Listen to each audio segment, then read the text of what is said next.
कमरेतून सरळ व्हायचे आणि पाय गुडघ्यातून सरळ करायचे.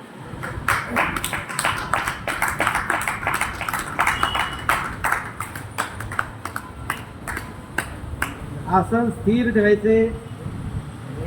बोटं छताच्या दिशेला, डोकं जमिनीला.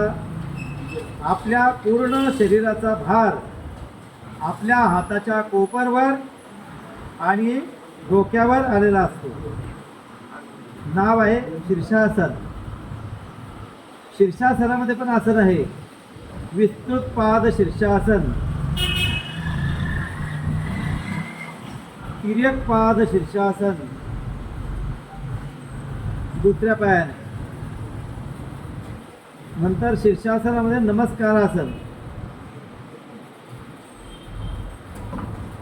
मग शीर्षासनामध्ये पद्मासन.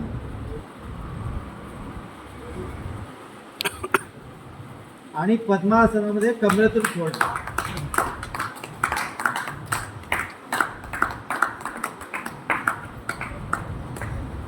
सावकाश आसन सोडताना दोन्ही पाय वर, दोन्ही पाय गुडघ्यामध्ये फोड. हळूच पायाची पंजे जमिनीला टेकवायची आहे आणि हात मागे न्यायचे, डोकं जमिनीला टेकवायचे आणि संत श्वसन सुरू ठेवायचे. याचं नाव आहे वज्रासन योग मुद्रा. जे ब्लड पायाकडून डोक्याकडे, चेहऱ्याकडे, हृदयाकडे जास्त प्रमाणामध्ये आलं असतं ते नॉर्मल करण्यासाठी. नंतर नॉर्मल झाल्यावर डोळे बंद ठेवायचे.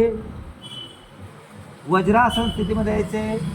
कमरेतून सरळ होऊन दोन्ही हात गुडघ्यावर ठेवायचे आणि आपलं लक्ष मानेवर केंद्रित करायचे. आपल्याला जाणीव होते की जे रक्त इथे खूप आलेलं होतं ते हळूहळू खाली जात आहे. इतकं मायक्रो ऑब्झर्वेशन करायचं. डोळ्यावरचा लोड कमी होतो, चेहऱ्यावरचा लोड कमी होतो. मग ब्लड खाली गेलं, नॉर्मल झालं की सावकाश दोन्ही हातांनी आपले डोळे झाकलेल्या डोळ्यांवर हात ठेवायचे आणि हाताच्या उंजळीमध्ये डोळे उघडायचे. दोन्ही हात खाली. हरी ओम.